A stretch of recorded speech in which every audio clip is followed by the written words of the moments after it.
Hello बच्चों, मैं हूं अब्दुल रहमान।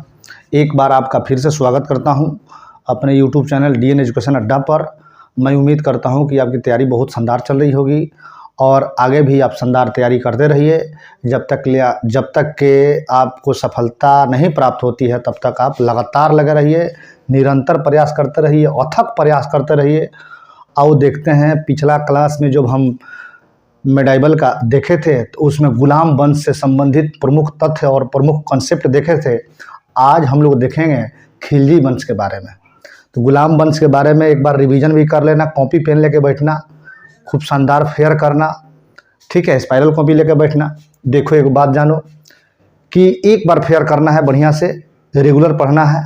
एक बार सारा सब्जेक्ट हम पढ़ा देंगे, उसके बाद से रिवीजन रेगुलर करना है। 2-3 महीने करिएगा रिवीजन, उसके बाद सेट उठाइएगा, लगाइएगा।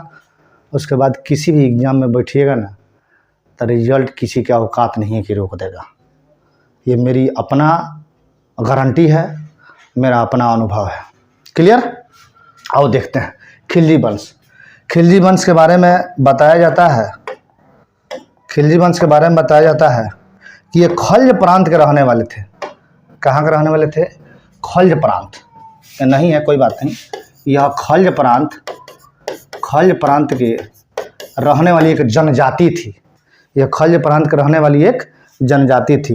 इसका समय काल 1290 से 1320 तक। अब देखो 1290 में अंतिम गुलाम वंश का शासक कौन था? शमसुद्दीन कैमूर्स। कौन था? शमसुद्दीन कैमूर्स। इसकी हत्या इसकी सेनापति ने किया। कि क्या कौन किया? इसकी हत्या इसके सेनापति ने किया। और सेनापति कौन था? जलालुद्दीन फिरोज खिलजी।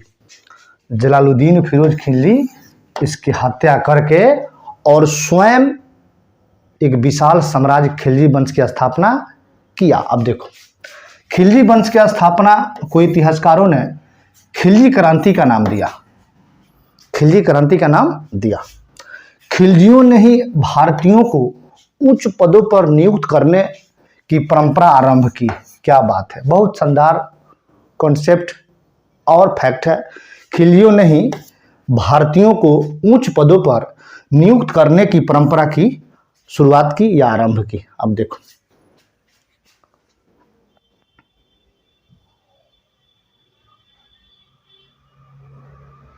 देखना है। अब देखो जलालुद्दीन फिरोज खिलजी 1290 से लेकर 1296 ईस्वी तक खिलजी वंश के संस्थापक जलालुद्दीन फिरोज खिलजी थे। इसकी राजधानी किलोखरी थी।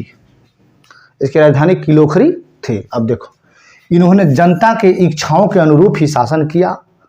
ये एक उदारवादी शासक थे। मैंने बताया जाता है कि जब जितने शासक हुए सब जनता के विरुद्ध जाकर कार्य किए, लेकिन यह पहला शासक हुआ दिल्ली सल्तनत का तो जनता के अनुरूप शासन किया और उदार की प्रवृत्ति अपनाई, लिबरल रहा। इन्होंने दक्षिण भारत विजय के लिए अपने भतीजा या दामाद अलाउद्दीन खिलजी को भेजा। दक्षिण भारत के विजय के लिए भतीजा और दामाद को अलाउद्दीन खिलजी को भेजा। अलाउद्दीन खिलजी ने दक्षिण भारत को जीतकर वहां से अत्यधिक धन लूटा। बताया जाता है कि बहुत अधिक धन लूटा। जलालुद्दीन ने जब इससे धन का हिसाब मांगा तो इसने इसकी हत्या 1296 में कड़ा मानिकपुर इलाहाबाद के निकट कर दी और हत्या करने के बाद स्वयं को राजा घोषित किया और सुल्तान बना। अब देखो जलालुद्दीन ने जब इससे धन का हिसाब मांगा तो इसकी हत्या 1296 ईस्वी में कड़ा मानिकपुर में अलाउद्दीन खिलजी ने ही कर दी। मैंने भतीजा ने चाचा को टक मार दिया।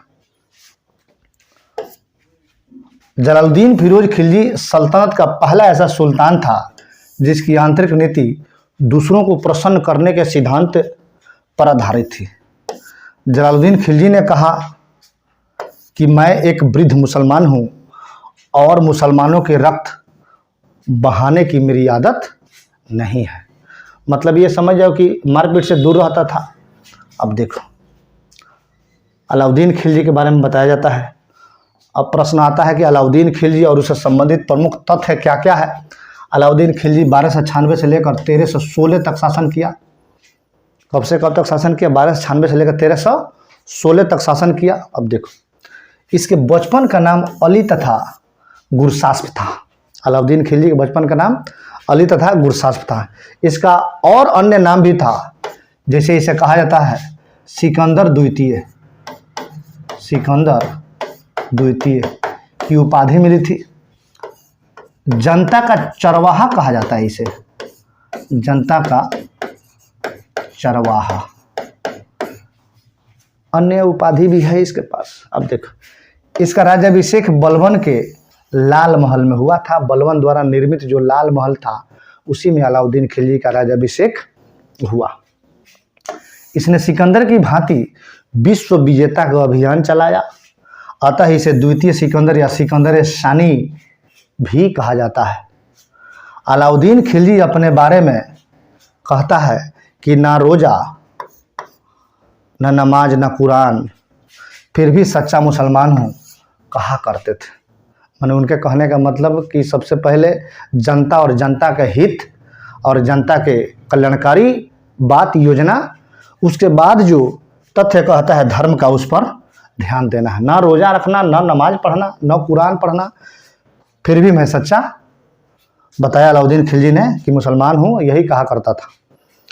इसने खलीफा के पद को मान्यता दिया, यानी खलीफा के पद की मान्यता अलाउद्दीन खिलजी ने दिया। आप देखो, यह एक नया धर्म चलाना चाहता था, किंतु उलेमा अनाउलुम मुल्क ने, विद्वान मौलाना था, के कहने पर इसने यह निर्णय बदल दिया। इसने कुतुब मीनार के प्रतिद्वंदी मीनार के रूप में अलाई मीनार बनवाना प्रारंभ किया, परंतु यह बहुत छोटा बन गया। कुतुब मीनार के प्रतिद्वंदी मतलब उसके विरुद्ध में बनाना प्रारंभ किया अलाई मीनार, लेकिन ये बनवाया लेकिन छोटा पड़ गया। इसने कुव्वतुल इस्लाम मस्जिद के प्रवेश द्वार के रूप में अलाई दरवाज़ा नामक दरवाज़ा बनाया। कुव्वतुल इस्लाम मस्जिद के प्रवेश द्वार के रूप में अलाई दरबार नामक दरवाज़ा बनाया। अब देखो, मार्शल साहब ने इसे इस्लामी स्थापत्य कला के खजाने का सबसे हीरा कहा। किसने? मार्शल साहब ने। अब देखो, इसने मूल्य नियंत्रण के लिए बाजार प्रणाली को लाया। जो भी देखते हो ना, MRP इतना है, RS इतना है, प्राइस इतना है, सब इसी की देन है। सार्वजनिक वितरण प्रणाली को इसी ने लागू किया। सार्वजनिक वितरण प्रणाली को इसी ने लागू किया। और नेक्स्ट देखते हैं। अब देखो, अलाउद्दीन खिलजी ने घोड़ों की पहचान के लिए घोड़ा दागने की परंपरा एवं हुलिया दिखाने की प्रथा, माने वर्तमान का आधार कार्ड की प्रथा को लागू की। इसने शासक बनने के बाद 4 घोषणाएं की थी। कौन कौन घोषणा किया था? अस्थाई गुप्तचर की स्थापना करेंगे, दान में दी गई भूमि को खालसा भूमि सरकारी भूमि में परिवर्तन करेंगे, मदपान नशा शराब पर प्रतिबंध लगाएंगे, छोटे त्योहारों तथा अमीरों के मिलने पर प्रतिबंध लगा दिया जाएगा। ये 4 घोषणाएं किया था। अब देखो, अलाउद्दीन खिलजी का आर्थिक सुधार। अलाउद्दीन खिलजी का आर्थिक सुधार क्या था? अब देखो, सबसे पहले आर्थिक सुधार देख लेते हैं इसका। अब देखो, इसके समय 4 प्रमुख कर थे। जजिया था, जकात था, खराज था, खुम्स था। अब देखो, यह गैर मुसलमानों से लिया जाने वाला कर था। जजिया, जकात यह मुसलमानों के आय पर लिया जाता था। खराज यह मुसलमानों का भूमि कर था। खुम्स यह सैनिकों से लूट पर लिया जाने वाला कर था। मकान पर घरी कर नामक कर तथा चारागाह पर चरी कर। मकान पर भी और चारागाह पर भी कर लगाने वाला कोई शासक था तो अलाउद्दीन खिलजी था। अब देखो, इन्होंने अधिक से अधिक भूमि को खालसा भूमि में परिवर्तन कर दिया। इसके तहत दान में मिल्क, वक्फ आदि के रूप में दी गई जमीन को वापस ले लिया। इधर काम तो बड़ा बढ़िया किया था। अब आओ नेक्स्ट देखते हैं। इसके समय में खालसा भूमि सबसे अधिक विकसित हुई, जो राज्य के नियंत्रण में होता था, यानी सरकारी भूमि सबसे अधिक विकसित हुई। यह सल्तनत काल का पहला शासक था जिसने भूमि की पैमाइश या माप करवाया और उसी आधार पर टैक्स का निर्धारण किया। मैंने पहला शासक था जिसने भूमि की पैमाइश या माप का आधार बनवाया और टैक्स का निर्धारण किया। इसने भू राजस्व की दर उपज का 1/3 स्थान पर कुल उपज का 1/2 मतलब आधा 50% के रूप में निर्धारित कर दिया। इसके समय लूट प्राप्त धन का 80% राजकर के रूप में लिया जाता था। 80% राजकर के रूप में लूट का धन लिया जाता था। इसके समय दीवान मुस्तखराज का प्रारंभ अलाउद्दीन खिलजी ने ही किया था, जिसका संबंध भू राजस्व से था। दीवान मुस्तखराज पूछता है किससे था। अलाउद्दीन खिलजी की आर्थिक नीति की व्यापक जानकारी जियाउद्दीन बर्नी की कृति तारीख़ फिरोज शाही से मिलती है। अब देखो, तारीख़ फिरोज शाही से प्राप्त होती है कि इनकी आर्थिक नीति किस प्रकार व्यापक थी और किस प्रकार इसमें सुधार हुआ था। अब नेक्स्ट आओ, अलाउद्दीन खिलजी के सैन्य अभियान। अलाउद्दीन खिलजी ने उत्तर भारत तथा दक्षिण भारत दोनों का अभियान प्रारंभ किया। अब देखो, इसके समय सर्वाधिक मंगोल आक्रमण हुए। अलाउद्दीन खिलजी के समय सबसे अधिक मंगोल आक्रमण हुए, बताया भी जाता है। इस आक्रमण के कारण इसकी उत्तरी सीमा असुरक्षित हो गई। अलाउद्दीन खिलजी ने व्यापार के लिए समुद्री मार्ग पर ध्यान दिया और इस उद्देश्य से 1297 ईस्वी में गुजरात के शासक रायकोण को पराजित कर दिया।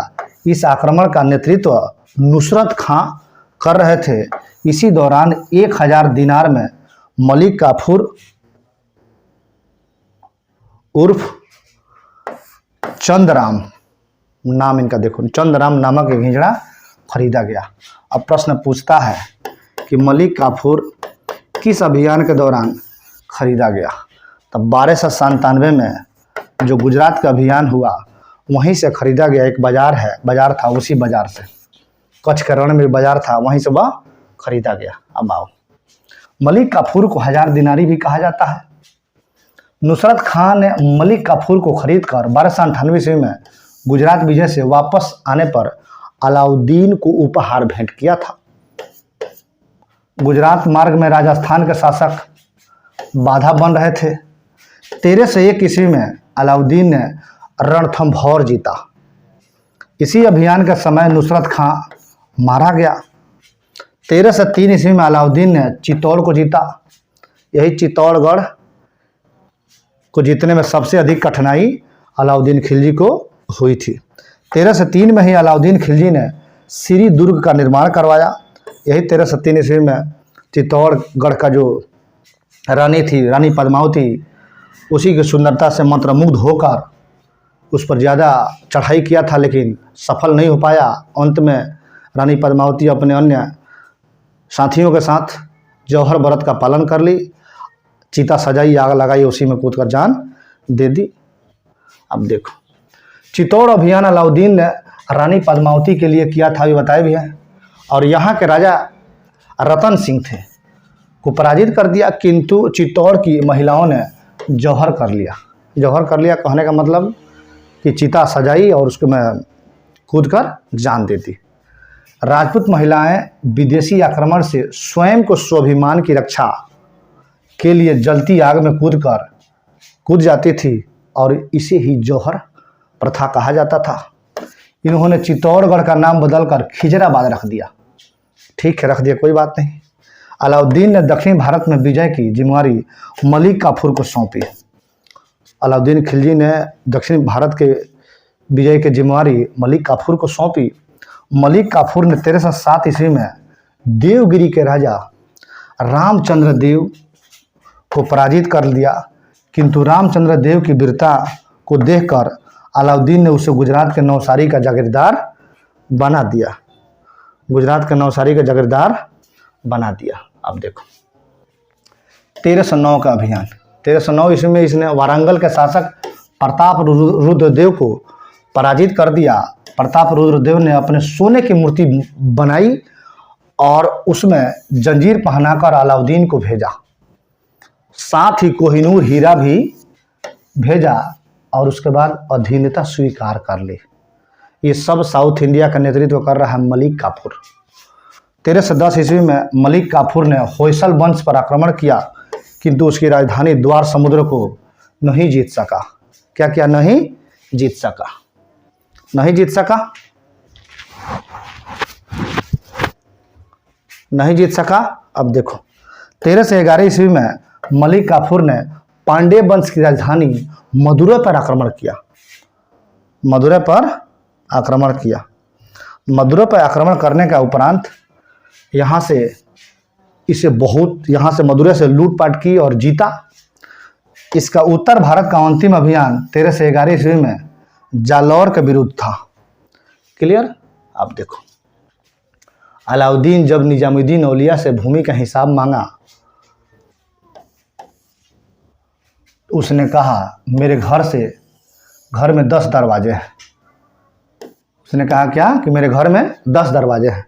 अब अलाउद्दीन के 4 प्रमुख सेनापति कौन कौन थे? जफर खान थे, नुसरत खान थे, उलगू खान थे और मलिक काफूर थे। यह अपने चारों सेनापति की तुलना पैगंबर के खलीफा से करता था।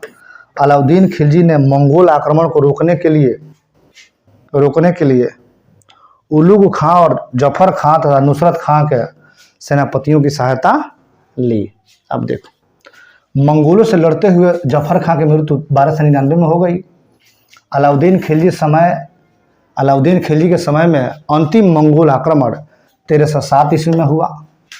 इकबाल बंदा कुबक की सेनाओं द्वारा किया गया था, जो एक असफल अभियान रहा था। अब देखो अलाउद्दीन खिलजी के समय मंगोल तथा सल्तनत के बीच सिंधु नदी की सीमा को बनवाया गया। अलाउद्दीन खिलजी ने खलीफा के आदेश की अवहेलना कर दी। सर्वप्रथम उलेमा वर्ग का प्रभाव से स्वतंत्र होकर शासन करने वाला अलाउद्दीन खिलजी था। माने उलेमा वर्ग को अवहेलना कर दिया। उलेमा वर्ग के बात ये नहीं मानता था। अब देखो यह नगद वेतन, अस्थायी सेना, घोड़ा दागना, सैनिकों की हुलिया प्रथा, बाजार नियंत्रण एवं मूल्य नियंत्रण प्रणाली प्रारंभ किया। इसी के शासनकाल में सर्वाधिक मंगोल आक्रमण हुआ, अभी देखबे किए थे। इसके समय दिल्ली में हाजियों द्वारा विद्रोह कर दिया गया। दिल्ली में हाजियों द्वारा अलाउद्दीन खिलजी के खिलाफ विद्रोह कर दिया गया। अब देखिए अमीर खुसरो के प्रसिद्ध पुस्तक खजाइनुल फुतूह में इसे द्वितीय सिकंदर कहा गया है। अमीर खुसरो इसके दरबार में रहा करते थे। इसके मुख्य अधिकारी मुहतसिब कहलाता था।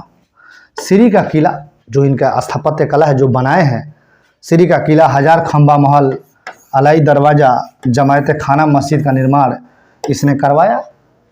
दिल्ली में मंगोलपुरी में बसने वाले मंगोल को नवीन मुसलमान कहा गया था। इसके समय में सेना का गठन दशमलव प्रणाली के आधार पर किया गया था। अब देखो भारत में प्रथम अवशिष्ट वास्तविक गुंबद इसी के समय प्राप्त हुआ। घोड़े के नाल जैसा मेहराब का सर्वप्रथम प्रयोग अलाउद्दीन खिलजी के समय में किया गया। 1316 ईस्वी में अलाउद्दीन खिलजी की मृत्यु हो गई। उसे दिल्ली के जमा मस्जिद के बाहर मकबरे में दफनाया गया। अब देखो उसके बाद से आते हैं कुतुबुद्दीन मुबारक शाह खिलजी 1316 से 1320। इसने खलीफा के पद को मान्यता इन्होंने नहीं दी। बर्नी एक इतिहासकार थे उस समय के, उनके अनुसार बताया जाता है ये दरबार में कभी कभी महिलाओं के वस्त्र पहनकर आ जाता था और कभी कभी निर्वस्त्र ही आ जाता था। धन्य हो आप कुतुबुद्दीन मुबारक शाह खिलजी कि आप भुला जाते थे कि वस्त्र भी पहनना है। बढ़िया बात है। ऐसा ही तराजा हुए हमारे सेनापति खुसरो खां ने इसकी हत्या 1320 में कर दी और खुद शासक बन गया। अब देखो खुसरो खां की हत्या गाजी मलिक या गयासुद्दीन तुगलक ने कर दिया और विशाल तुगलक वंश की स्थापना की। तो आज का वीडियो यहीं तक समाप्त होता है और अगला वीडियो में हम लोग कंप्लीट तुगलक वंश का अध्ययन करेंगे। इसको नोट कीजिए। कहीं डाउट अगर है तो हमें संपर्क करिए। मेरा जो नंबर है 9199479824 और 9807727443। ठीक है, ओके।